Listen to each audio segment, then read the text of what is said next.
Assalamualaikum warahmatullahi wabarakatuh. Teman-teman dari manfaat, terlebih dahulu mari kita bersyukur kepada Allah Subhanahu wa taala yang telah mengizinkan kita untuk dapat belajar kembali melanjutkan pelajaran minggu lalu, yaitu tentang jurnal penyesuaian lanjutan. Selawat, salam selalu kita kirimkan kepada junjungan kita Nabi besar Muhammad SAW yang telah mengajarkan kita jalan yang terang benderang. Baik teman-teman, minggu lalu kita sudah menyinggung tentang jurnal penyesuaian. Sebelum kita lanjutkan pembahasan pada poin-poin yang belum dibahas minggu lalu, Pak Irwan ingin kuatkan kembali latar belakang kenapa kita perlu melakukan jurnal penyesuaian ini. Kita semua tahu bahwa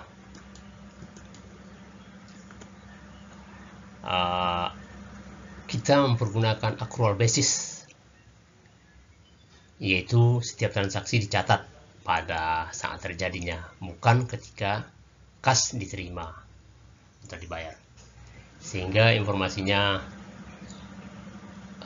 akurat. Meskipun demikian, meskipun memberikan gambaran yang akurat, sistem ini juga bisa menimbulkan potensi pengakuan beban atau pendapatan yang kurang realistis. Karena itu, kita perlu melakukan jurnal penyesuaian.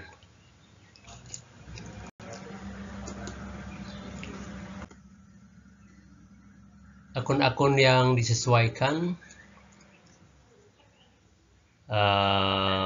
minggu lalu kita sudah bahas tentang perlengkapan, penyusutan harta tetap, serta beban dibayar di muka. Untuk beban dibayar di muka ini, kita tahu bahwa kemarin bisa dicatat sebagai harta.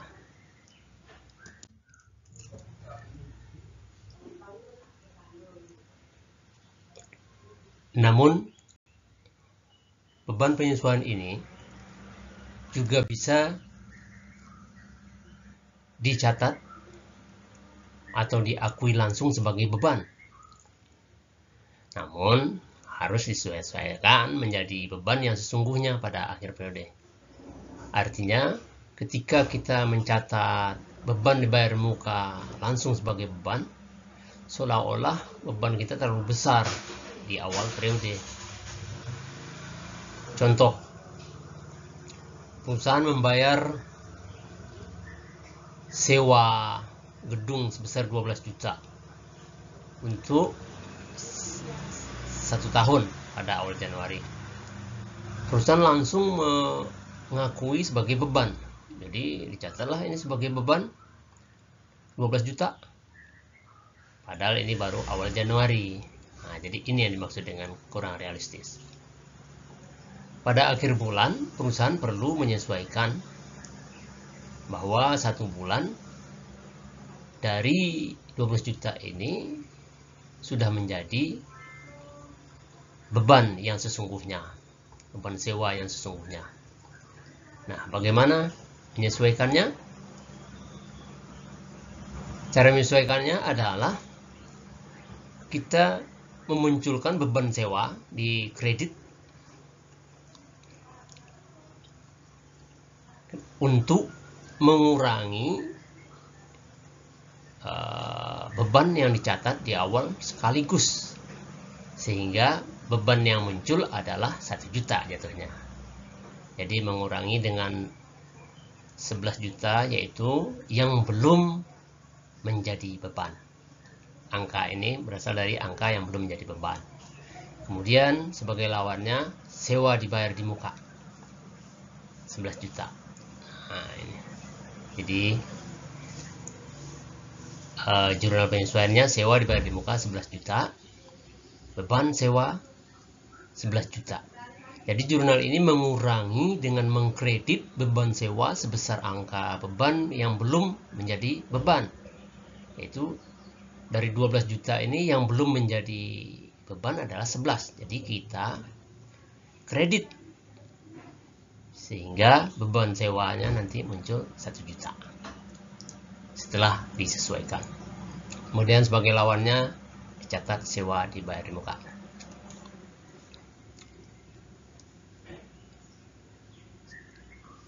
Clear ya? Kemudian penyesuaian terhadap pendapatan diterima di muka. Pendapatan diterima di muka adalah uang yang diterima sebelum jasa atau layanan diberikan. Itu namanya pendapatan diterima di muka. Pada awalnya jumlah ini dicatat sebagai liabilitas. Nah, ini yang hati-hati kita catat sebagai liabilitas atau sebagai utang. Itu pendapatan diterima di muka. Tapi seiring berjalannya waktu, maka saat layanan dan jasa sudah diserahkan, maka sebagian dari liabilitas itu sudah menjadi pendapatan, sehingga perlu kita sesuaikan. Bagaimana penyesuaiannya? Contoh, perusahaan menerima pembayaran 6 juta. Pendapatan diterima di muka ya. Menerima 6 juta di awal tahun untuk jasa yang akan diberikan selama 6 bulan. 6 bulan. Jadi 6 bulan ke depan ini, tapi uangnya diterima di muka. Nah, jadi pada akhir bulan, dari dana yang 6 juta ini sudah menjadi pendapatan. Nah, jadi kalau di awalnya dicatat sebagai utang, sebagai liabilitas di sebelah kredit, maka untuk jurnal penyesuaiannya, untuk mencatat pendapatan, caranya adalah dengan mendebet penerima pendapatan diterima di muka 1 juta, yaitu mengkredit pendapatan jasa. Nah, ini. Jadi untuk mencatat pendapatan yang sebenarnya adalah mendebet pendapatan diterima di muka. Tadinya ini kan utang, ini sebenarnya pendapatan diterima di muka dicatat sebagai liabilitas utang. Kita kurangi dengan mendebet. Nah, kemudian pendapatan jasa dikredit. Kita catat untuk mencatat pendapatan yang sudah terrealisasi. Jadi jurnal ini mengurangi liabilitas yang tadi dicatat di awal dan mencatat 1 bulan pendapatan sebagai pendapatan yang sudah diakui. Baik, sekarang kita lanjut dengan penyesuaian pendapatan diterima di muka. Kalau sebelumnya dicatat sebagai liabilitas, maka pendapatan diterima di muka ini juga dapat diakui sebagai pendapatan secara langsung.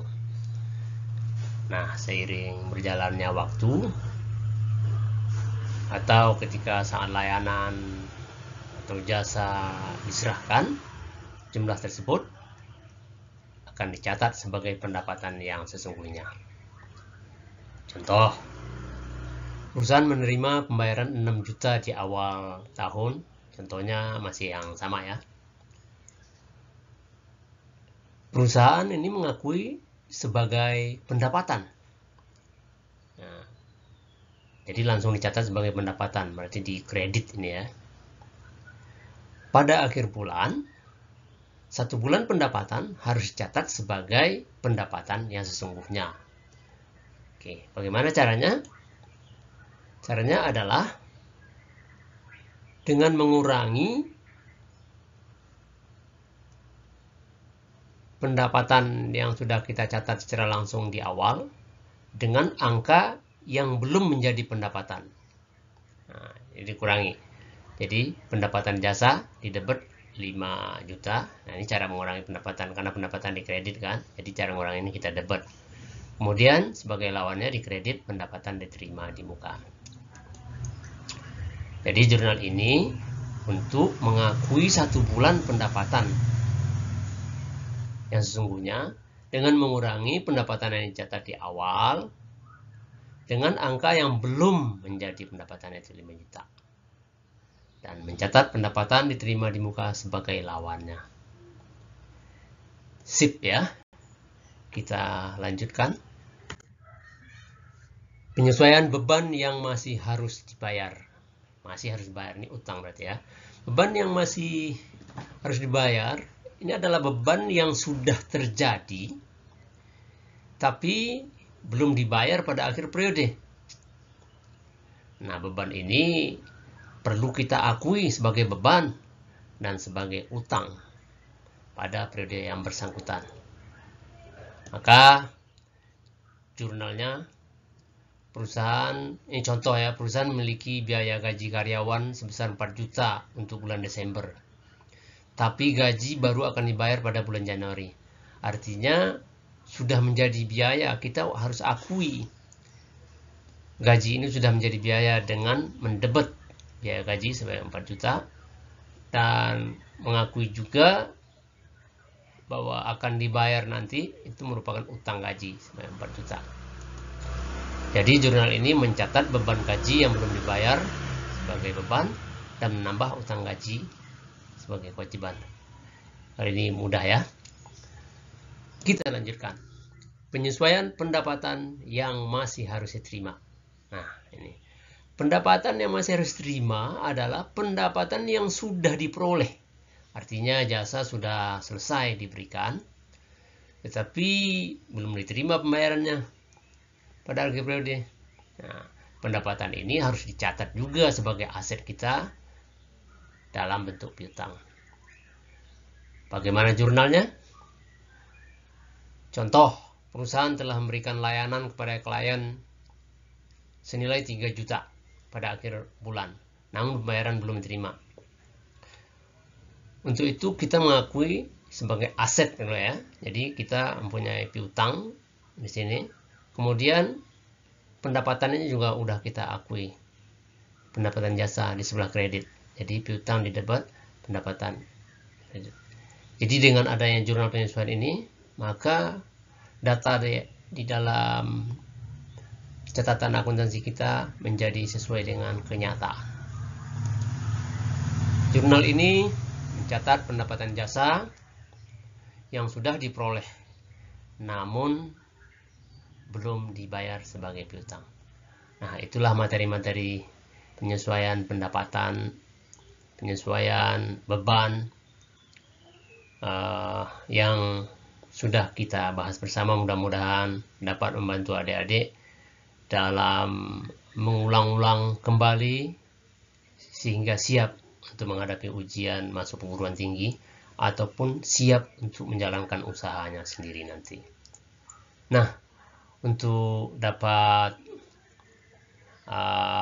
memahami apa materi-materi yang telah kita bahas tadi, Pak Irman akan berikan satu contoh yang komprehensif berikutnya. Soal ya.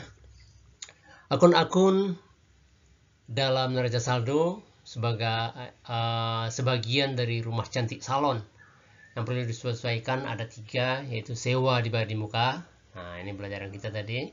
Kemudian perlengkapan salon juga masih ingat tentunya. Kemudian beban gaji.